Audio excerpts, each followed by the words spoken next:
And welcome, Overwatch fans. We are here, and we are live. Little WSSEA action coming at you. That's the Washington State Scholastic Esports Association. I'm FBI Tugboat here with my man, Sohav Danup. Sohav, how we doing? Tugboat, good to be here. Good to catch out these as fresh young talent. Checking out at the start of the season. So this game is going to be an interesting one. I'm looking forward to it because there's a little bit of a rivalry here. We're going to get a fresh look and maybe something, maybe even a preview of something in the playoffs. So if you're tuning in for week one, this is the best time to do it. Let's talk a little bit about this matchup right here, because there is, like you said, a little bit of backstory, a little bit of back and forth between these two teams. Yeah, I mean, let's be real here. Burlington-Edison, if you've been following the scene at all, you and I are new, but from the kind of knowledge we've gotten from this, Burlington-Edison, did pretty well last year. They placed second in playoffs. They were looking for a pretty good run, so you're feeling pretty good coming into the season. On the other side, though, but Lake Stevens, I mean, they had a really rough season. They're looking to kind of build it. I'm curious to see what they brought in. Some teams have a tough season. They make a couple roster changes, and suddenly, you're shooting to the top of the board. So a lot of question marks around both of these teams. Does Burlington still kind of have it? Are they going to carry this momentum to the next year? Or is Lake Stevens just going to shoot up, find something, and rise like a phoenix? The writing is on the wall a little bit. Burlington-Edison, as you mentioned, about as good as it gets, right? Second place within that state competition right there. Whereas this Lake Stevens squad has been a lot back and forth. But, as they say, this is Scholastic Esports and high school as well. Collegiate traditional sports, they say any play on the day. That is only more so true here for this high school squads. Yeah, and opening up here on Lijiang Tower, like you said, this is high school. This is going to be one of those kind of odd moments where you might see just whatever's the most comfortable pick. If you look at the top end, it's a lot of Sigma, it's a lot of Sojourn. There's a lot of, Baptiste and Briggs still kind of running it. But there's kind of no real set meta, depending really on what your team is comfortable with and what you're really feeling. Like, what are your strong points? We might see anything come out of here. I do expect, just given this point, we're probably going to see those Symmetras, at least to start. But, initial looks kind of, look to be about what I'm seeing. I'm seeing the Bastion, I'm seeing the Genji, the Sigma. It's good to kind of emulate those high-end points. So really am looking for both of these teams to try to create these isolations, find those targets to burst down and kind of set themselves up for success and to chain these wins together. Absolutely. That's what it's about, chaining wins together. This is a best of 3, though, so you really only have to chain one win into a second one to take this week number 1 W across this match. Of course, we'll be looking at the loser picking map, winner picking side, offense, defense. Let's get this one going. Only similarity between these two teams is that Orisa, and that just makes sense. Taken to point, and here goes the Symmetra. Turrets and the car wash is set up already. This is going to be your Lake Stevens squad just trying to find a way in edgewise here and early. Lots of spam right down the middle. They're getting their protein for the day here, so Ev. Yeah, that's the best way you can do it. I'm very curious for the defense, though. They did get there first, but that may, creates more isolations, but it's a little less damage here. So they're going to have to play a little bit tighter of a squad to make sure they can capitalize. And this Orisa is out of position, looking to get bumped off. So this is the moment here. Yeah, Crazy, you're getting a lot of support right there, but that is not going to be enough when you're staring down the barrel of 1, 2, 3, 4 different players on the other side. Burlington-Edison has purchased this first point. They're ticking up from about 15 now. Yeah, helps they got there first, right? Like, you got the Symmetra in the window, and that's just going to be the way it is. So, looking ahead, no real ultimates. Lightem does have Sound Barrier up, and the Lucio is to thank for a lot of that. So a defensive coming up for the side of the defense here means that they're looking pretty good to hold this, especially with that window from Dudarius coming in. They're just going to hit these ultimates a little bit faster, and they should be able to hold off against this onslaught. Yeah, there you go. Dudarius and Anti, another similarity between these two teams. Nice deflect to start this one off. Genji right here, both the hero's name and the player's name right there. He's deciding to get out of dodge while the getting is good. Picked up a big one, and that's another deflect right here from Wild Viking. My goodness. Wow. That's a lot of back and forth right now as this Orisa just getting absolutely beaten down. But now Genji is back, and with a vengeance, got a couple of help from their friends right now, but no dash, no deflect. There's the window that we were talking about, but gotta take down this car wash here and first, and does. Do you believe the Lake Stevens has purchased their way back into this fight? I didn't quite see when Sound Barrier went out, but it wasn't available for the Blade, and that was where Genji really was able to take that patient play, get that pick on the side, and just waited for the Immortality Field and that Sound Barrier to come through. So really good play. There is nano up. There is some artillery, though. So getting past this wall from Cyber is going to be the most difficult thing. You should just be able to launch it onto the Orisa and hopefully just push your way through. But I'm watching Wild Knight. He doesn't, he can get a lot of damage in, but Wheels mode is going to be difficult to get value. And here comes the Bastion ultimate here and early, sectioned off at least a little bit, putting it all across this point. Nothing really landing there, partially the help of that Symmetra wall across the middle. Lake Stevens has lost their main tank. I do believe this is their fight to lose as of this point, and it is. Symmetra both falling right here. Taking ticks from 40% will be Lake Stevens. Yeah, they're catch up to that 64% quick. It did cost them pretty much everything. So, hey, you're back to the neutral. You'll take that. Yeah, you're still okay with that, though. It kept you alive, and you'll slowly get the lead here. I mean, it's back to the neutral. We have seen our red team just kind of, lead the way for the most part for the side of Berlin. So, they won the first fight clean. Maybe they can do it again here.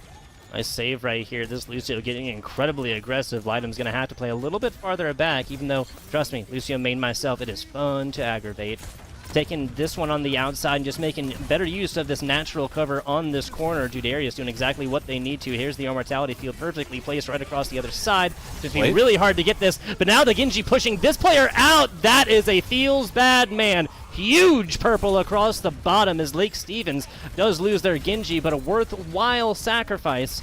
If you ask me, 88-89% as of right now as Lake Stevens is looking ever so closer. That's a huge headshot and even bigger kill onto Wild Viking, the Bastion here, Soav. Yeah, I mean, thankfully Lightem did hold on to that sound barrier like you called out there, because that was the saving grace to prevent Genji from getting real value. They'll get the tick back here right in the 11th hour, but there's not a lot to hold it up. They're coming into the rest of their ults. But, I mean, there's Nano, there's a window, we're getting artillery. This is going to be a little bit of a toss-up. There's no real defensive for either side here. I got to watch this Nano, because whoever it goes on to really needs to be the playmaker for the side of Lake Stevens. 100% agreed. Cyber spitting distance away from their Symmetra ultimate again. And as they are set up, here's the car wash. There's the pull in. That's a lot of damage, but not going to be enough. Immortality field out. Judarius falls shortly thereafter. And back and forth we go. A pinstripe kill feed up top, Soav. Crazier drops right here. Is this Symmetra still looking to get it going, but Genji gets aggressive and early. That nano boost absolutely paying off. Nasty purple across the middle across for this tank in a 99-99 is where this one's going to go. Ooh. One of these teams will get 100. Who will it be? Do not know. It's looking like it's going to be our side on Lake Stevens here. I say that, but the Genji just faded. I mean, if he had held on, he was so close to Blade there, actually. If he had held on a little bit longer, probably would have gone his way, but it will go to the side of Burlington-Edison here. It's just going to be the last Orisa to bully, and it'll burn down. So. Now the Tracer. Nah, we're just stalling time. We're just stalling time here. There ain't nothing to 100%. See here. Yeah, but it was a good read. It was a great read from both teams. I wish, again, the Nano had come a little bit more aggressively, a little bit more proactively, and maybe given yourself an advantage. You got the opening pick, but realistically, you needed to strike while the iron was hot. You got Immortality field first, and that was a great comeuppance, but fortunately, it didn't quite pan out like you wanted. 100%. I like the versatility as well. Wild Viking here specifically being willing to go on over to that Tracer, get up close, personal. Now this is going to be nice and confusing. Genji, the player, playing onto Reaper, the hero. I mean, it makes sense. He saw a lot of beef. He saw a lot of big tanky characters. Honor going to pick up the Junkrat also. So yeah, this is the... All right, there. I look, the Junkrat made sense here. Cyber is going to pick up the Junkrat. There we go. Yeah, this is the map where you bring in the Junkrat. This is the map where you bring in, and that's a lot of high damage. So really, the burst potential for the side of Burlington just is going to be a lot higher. I'm really watching this double flex support here. Baptiste and Ana have their work cut out for them. Yeah, they really do. They really do.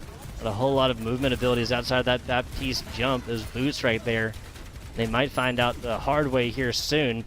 Doing a great job. Lake Stevens is sectioning off out the Orisa right here. They're gonna have to. They should pounce on this like right now. This Orisa is pretty much by themselves. That's half damage right here, and this point isn't even opened up yet. So there you go. Okay, so a squandered opportunity. I gotta call it.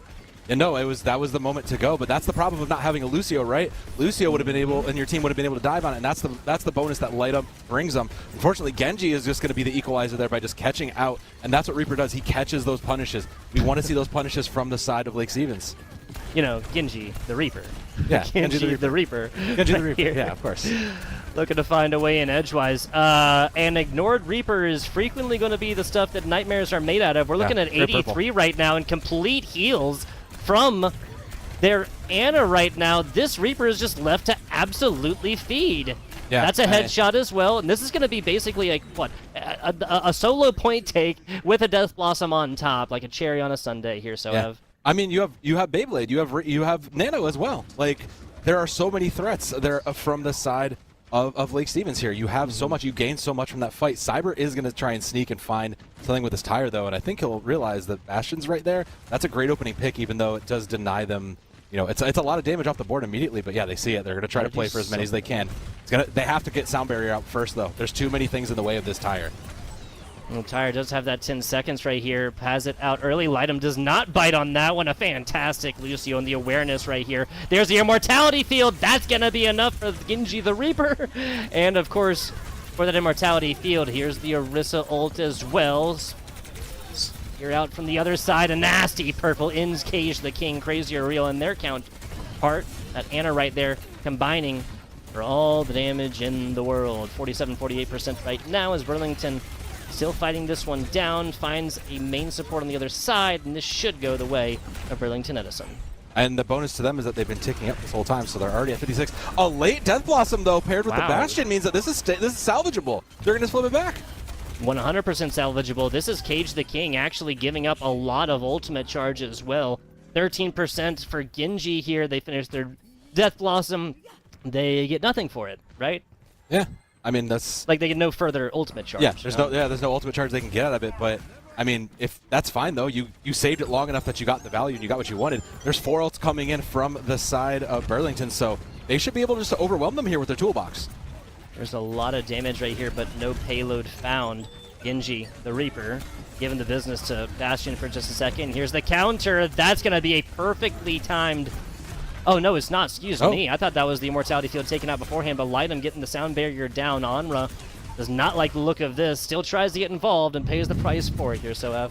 Yeah, I will say Lake Stevens, I like their attempt to try to take this high inside corner here. They keep trying to maintain the high ground, and that is the right idea, but the problem is they're playing so split. You can see the Bastion's constantly trying to use the wheel mode and catch a cheeky flank, but there's no support for him. He ends up getting burned down. A couple ultimates still up for the side of Burlington-Edison, so I mean, if they can pull into Tire, that is a huge combo that can just shut this out and win the game. They just need to get one pick with those 2 ults.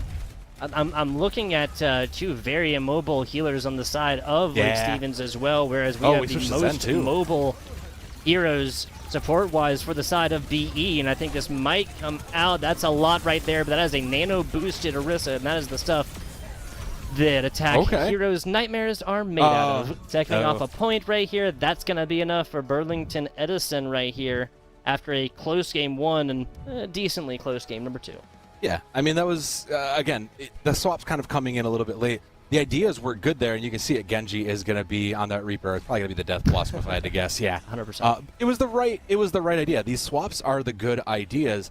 You know, I'm not sold on the lack of Lucio, though, right? Like, this comp really does need the Lucio in a lot of ways to be able to kind of swarm in and make sure you get as many members taking out whoever you're shot calling on is so crucial. So we'll see if they stick with this. Like, the Baptiste Ana was an interesting look. It does give you the defensive because you need something defensive here against these kinds of teams. There's so much burst damage. There has to be something between you and the spawn room. Yeah. I mean, especially given just how long a Zen that is not consistently dinking heads takes to get that transcendence, to get that immortality for themselves, and outside of burst damage, immortality basically for everybody on their team for the duration of that transcendence. You pair that with another support that just has no movement abilities whatsoever, and I think this is just Burlington-Edison that was far more mobile. Like, I would have gone Lucio instead of the Zen, partially for the group healing, but mostly, as you mentioned, for the increase in speed movement. Just I really do think that speed equaled out a narrow victory here for Burlington-Edison in game number 2. Yeah, and I think that if you're early on, this is the time to make those mistakes, right? Like, this is week 1, like you said. This is the time to stop and say, oh, we need a Lucio player. Someone's going to have to grind this. It seems like we're losing because we don't have that speed. Let's look to the future. Who do we have on our support roster? Who do we have that can come in? Who can we find that already plays maybe that we can swap in for that? Because this comp is still very strong, even with the changes that have just kind of started to come in through the recent season. You know, Lucio didn't really get affected, so speed will always be a good thing. But you know, map 1's gone. We're on to map 2. We are waiting on loser's pick. So, you know, there's still plenty of things that can work in your favor. Scribms Row is the pick right here for our hybrid. We'd have it no other way, so I absolutely love it. Absolutely love it. obviously, especially when you consider some of the newer Overwatch maps, I think that King's Row is really also at least point number one, where Reinhardt can shine as well. Thoughts, Sohav? Oh, totally. This was the home of Brawl, right? This used to be where you always saw, 3-4 tanks. This is where GOATS was at its peak. Recently, though, Tugboat, I don't know. There's still a lot of dive. There's still a lot of things. And right now, the initial struggles just are getting past this initial choke point, getting through Hotel. So, recently we've seen Ashes, we've seen Sojourn. So if there is someone, maybe we're going to see the Genji Widowmaker, next. So there's a chance that if you have a deeper hero pool, this is a good place to read into it. Yeah, and especially all of these points change like categorically. Once you open up first point in this hybrid map set, moving on from there, it will definitely benefit you, especially if you're on offense, really either side actually, to have the speed boost, to have the aforementioned Lucio. Now, once you get on the inside and everything closes up, now you're talking about taking any sort of aerial advantage away. You're not talking about any echoes. You're not talking about any Pharos up top. Point one, and up until you get to that next checkpoint, the air is completely open, and anything you want to do up there, you either can, or you're going to have a counter on the other side for when attacking heroes do so. This is a very aggressive backline. Kiriko Ilari is a lot of healing, but it's also a very aggressive team. That is a team we were wondering, you were talking about leaving the backline vulnerable. This is not a vulnerable backline. This is a team that should be able to play for themselves, but it is going to require making sure you hit those shots. So once they get in there, we'll see what the attacking side changes, because I don't know that I'm sold on this D.Va immediately. I do like the dive concept, though. This is a very good dive setup. Yeah, Sombra's seen a little bit of changes recently as well.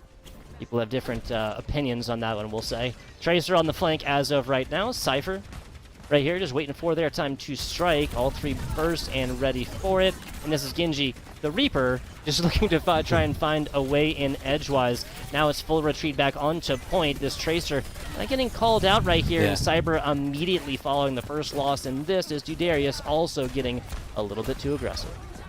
It's unfortunate for Burlington here. This is, like we said, this is a very tough backline. This backline can sustain itself, so the dive characters, the Tracer, the Sombra, won't get as much value because you now have to win those duels.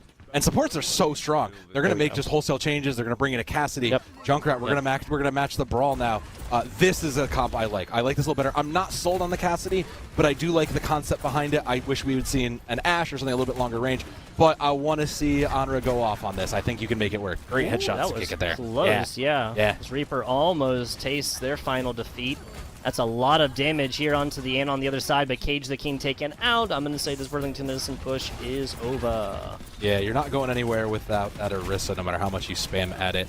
All the ults coming online now for Lake Stevens. You've got, Sunburst, you've got Kitsune Rush, you'll have a Tire.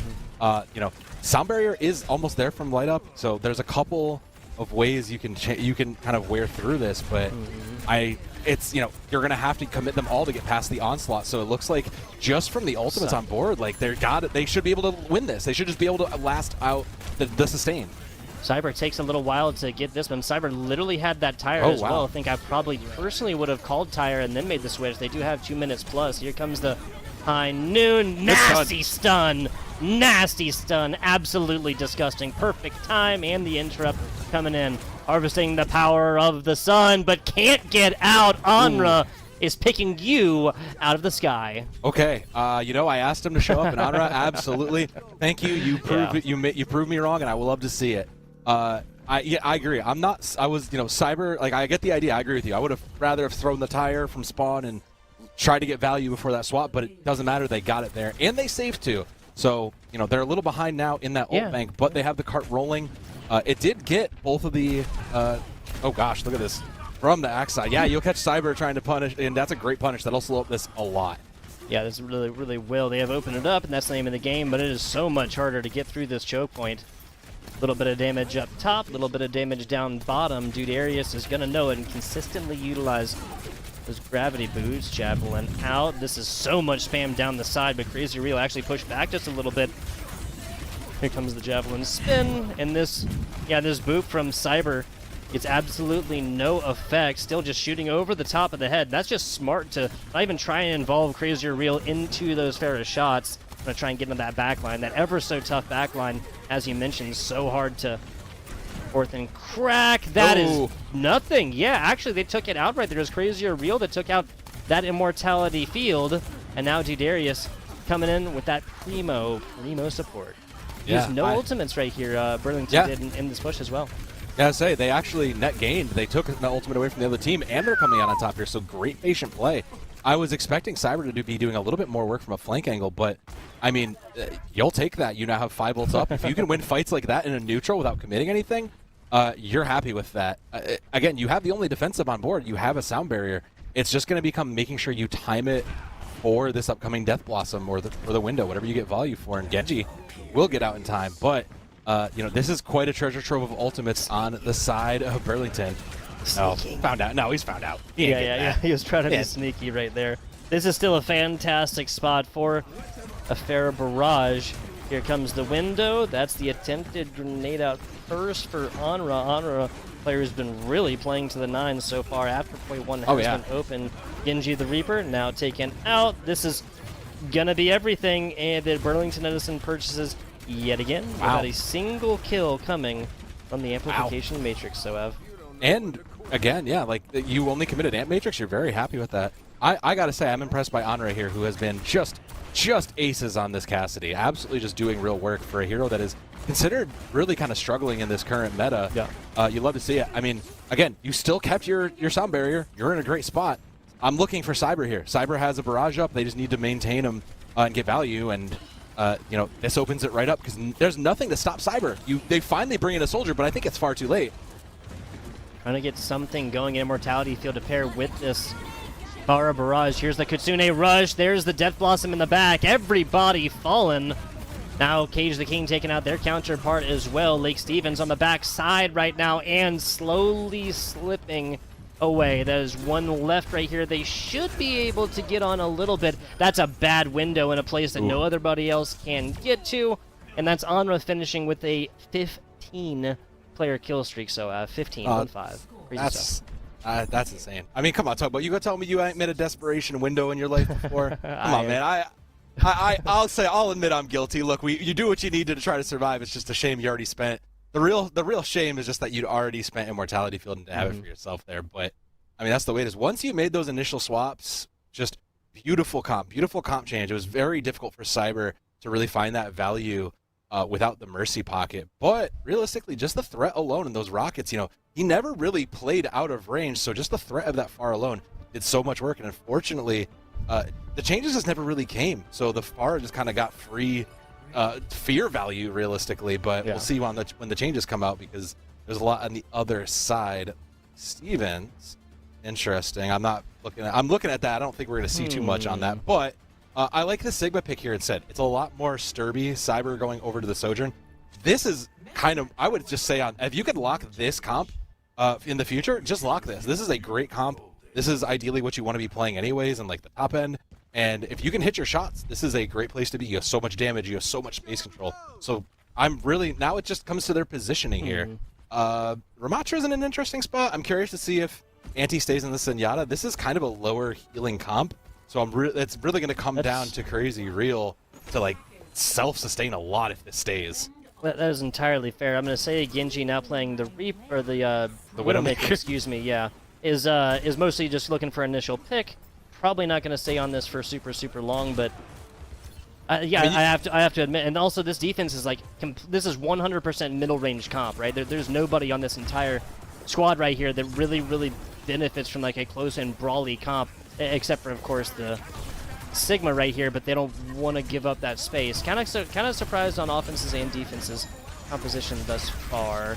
Taking a look, the inside, Crazy or Real blocking everything in a bag of chips, and that's still not going to be enough. 1, 2, 3, 4 members of the side of Burlington-Edison just absolutely melts them down, and the offense wisely decides to turn tail. I mean, no, the comp makes total sense to me, Tugboat. I mean, you look at the Bastion, he's there to make sure the Sigma doesn't get bullied. Sigma can rotate that. Cyber going down is a huge problem, because that's your biggest problem, is that if Genji continue to hit shots, you know, Genji doesn't need to interact with this team. If he can get an angle and just get a head click, the rest of the team can just clean it up. That's a very good point. More of a picky comp in the Bastion playing Protect the President. I like it. I like it. Dudarius in the back right here. That's going to be an attempt from this Ramatra on the other side. Judarius really having their work cut out for him as of right now, as this is a very dangerous corner for the side. The defense here now just continuously pouring in damage. There's a nice res across the middle. There's the window as well. One single shot. That's going to be enough for Judarius. A well-timed ultimate and plenty more to come. Light him up 5% away. Cyber and Cage the King just a spitting distance away from their ultimates as well. So yeah, I mean, Panda's holding on to that. The changes will come through. Genji going to go back over the namesake there. I actually wish they had kind of stayed in the Widow. I think it was work. I think we just need to go something tankier. I think we just need like a Roadhog. Give me a Roadhog. Give me a Sigma. Something that can sustain a little bit more on their own versus this Ramatra. You're playing for Annihilation, but when Viking goes down, your win condition doesn't matter. Yeah, very, very good point. This is kind of a picky comp. Not 100% either way here for the side of Lake Stevens, but you got to make sure that something works right here. But hey, this looks pretty good as Wild Viking now pulling this one out. Super low, doesn't matter. Takes out Cage the King as well, but this is still a lot of time burned off for the side of the offense. Burlington-Edison is going to be giving up at least another tick of progress. They might be able to get back on this. Nah, they're going to give it up here. I think it was the right decision. And this comp change, I think, was the right call. They're still playing very pokey and picky, but they're really forcing the backline to pay attention. Now Judarius really can't just sit there and free heal. Light him up really has to make sure he's protecting his co-support, and that's what that Genji's good at. Blade is here, but there's two answers in the way, so I'm looking at Annihilation after that because there's some big ultimates on board, but there's two defensives up. Huge stun right there. Genji almost bit the bullet. This is really the first main objective, offensively objective test right here. Hitting Sears back at them, not going to be ideal, but that is our mantra. Take, and now, yep, writing is on the wall. Go, go, go. They're all gas, no brakes, but that's a huge freaking res. That's huge, Panda actually doing a fantastic job keeping this Lake Stevens squad in this fight in every way, shape, and form here, Sohav. Yeah, it's just a shame that you really couldn't get a total value of the Annihilation, but you will get it from this Blade. The Soundbreaker is committed too, though. Only able to get one, but I think that's enough damage done, Tugboat. Yeah, so Cage the King, Judarius, Cyber, all with ultimate as well. Here comes our Gravitic Flux. 10 damage! Not gonna be enough to finish that one, and Lake Stevens is gonna be the winner of this team fight. I mean, yeah, they got value on what they needed, and that's all you could ask for. They'll make the swap over. They'll give up the Zen to go to the Ana. I agree. I like that a lot better here. It's just going to be a little bit of a question mark on this last touch. You're probably going to look for a Nano Visor, and that's a great win condition here. There's no defensive on the other side, so you just got to clear out that Immortality field, and you can cap point. Oh, that's not a good opener, though. Going Mercy headhunting right here is Anra, facing a lot of flak after that and can't quite keep it up. Nice purple. Wild Viking absolutely feasting right now. This is going to be outside of Judarius. Now, that would have been our first team kill bell of the series so far. There's plenty of time. It's a shame, but Wild Viking will have to take the point as a consolation there. And again, good use of those. You've stalled enough time. You're rotating, and Annihilation's coming on board. But I mean, there's 3 up for the other side. These are some high skill ones, so you're really gonna have to keep an eye for Cyber and On. Oh man, and Anra already just finding one is huge. You know, these are some skill shots here. So watch for these two shooters to really just find an angle to find some value. Oh, good huge. God, this is Anra's world. We're just momentarily renting space in it. That was almost bad here for Genji. Not going to be enough. Kind of held on for a second, but actually getting it done with only one ultimate as well. This is Lake Stevens with only one ultimate on the line right now. They'll have the Mercy ult soon. They'll have the Blade soon after that, and hopefully a Nano minute or so. I mean, that's the hope, right? If you can get the Nano Annihilation, you have at 240 on the clock. If you can just Play-Doh around it, you should be okay. Maybe take a couple dry fights, get the resources out you can. Genji's just going to get a deflect, though, so it'll be back to the spawn room for Cyber, and they're going to commit further. Okay. Here it goes. Immortality field taken out, but that's a nasty stun, and Crazy going to be the one to take a first kill. No benefit on the Genji Blade, at least not in the kill feed right here. Anra absolutely doing work as Cage the King takes a long walk off a short pier right here. Anra given a lot of cover as well to switch to operate once they get back to these pillars, but this is not going to be Lake Stevens taking it with more time, but it is going to be a lot of pressure as of right now. 2 minutes to go here, and this Sigma's taking all the damage in the world right now. The Mantra, excuse me, taking all the damage in the world right now. Cage the King and a trio of members combining on that one. Nasty purple, but that's not going to be enough to take out this player. they're going to get out okay. I'm not sold on this Mercy right now. I kind of think we're past the point of it finding real value. Like, you'll have Valkyrie, but I'm not sure I'm sold on it unless we're really just stable to Wild Knight. So, and Genji going to pick up the Reaper now. So we're just going to try to, I guess, brute force our way past the Sigma. You have a sound barrier though against you. So I mean, the defensives just favor Burlington here. Nicely done. A lot of pressure here in early. The Ana immediately answers it, and Cyber's forced to get out of dodge. Has some nasty shots. Here's the hack onto the big health pack. Is Genji going to be the first to fall? The Reaper here on the side of Lake Stevens, trying to play corner right here and get some damage in edgewise. That's a nice hit that's going to slow down these players, and Cage the King almost just took another walk off of that corner right there, just trying to play this and get as much damage on the angle that they can here, Stoav.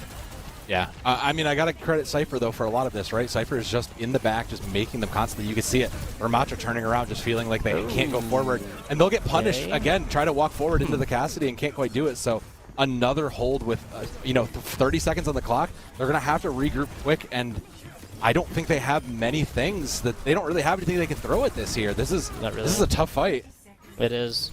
It is. The res comes in yet again. Panda continuously keeping this team in the fight right here, but at a certain point, you have to wonder, when do we just fully regroup and push this at a full 5 with whatever we have at our disposal right now, and wasting a potential attack ultimate here as Genji. There's a Widowmaker that's going to have to come back here soon. That's a nasty EMP, but Genji going to be able to find 2. That's 2 picks there for Lightem and more. Onra falling as well, the main heavy hitter for the side of Burlington-Edison.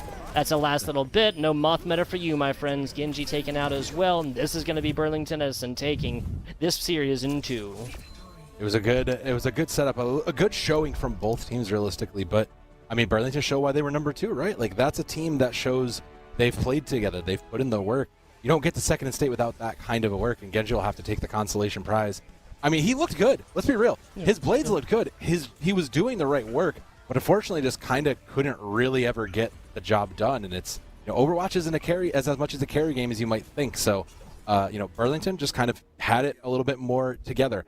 I think the looks from the side of Lake Stevens weren't bad. The ideas were great, but they just never quite came together. There was a couple pieces you'd rather have seen differently. But I think that given it's week 1, like, that's fine. You try some things out. You can afford a loss here, especially against a strong opponent like this. Yeah. You might assume you're going to lose this, so why not try a couple things, get your footing, and see what works? And I think you found a couple pieces. That's your consolation from.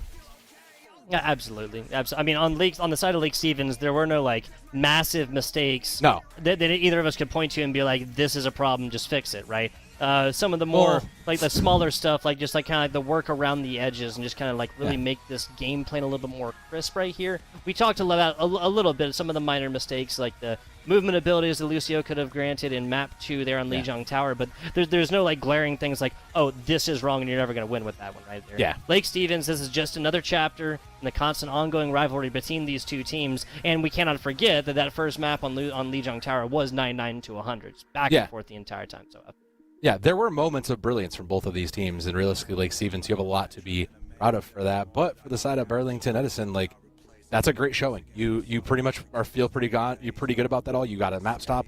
You kind of maybe stole the 99 in some ways. You kind of managed to weather some of the changes you weren't expecting to see. So of all the things that you've really been able to kind of put together and take away from this game, you're a little bit better prepared for down the road when, maybe you'll get the odd hero. We're not seeing Maga yet, but maybe Maga and Reaper will end up being pieces that you see down the line. That's going to be it here for our Overwatch. Now, folks, it'll be Soav and myself, FBI Tugboat, coming to you guys next week as well for some more Overwatch. Street Fighter 6 tomorrow.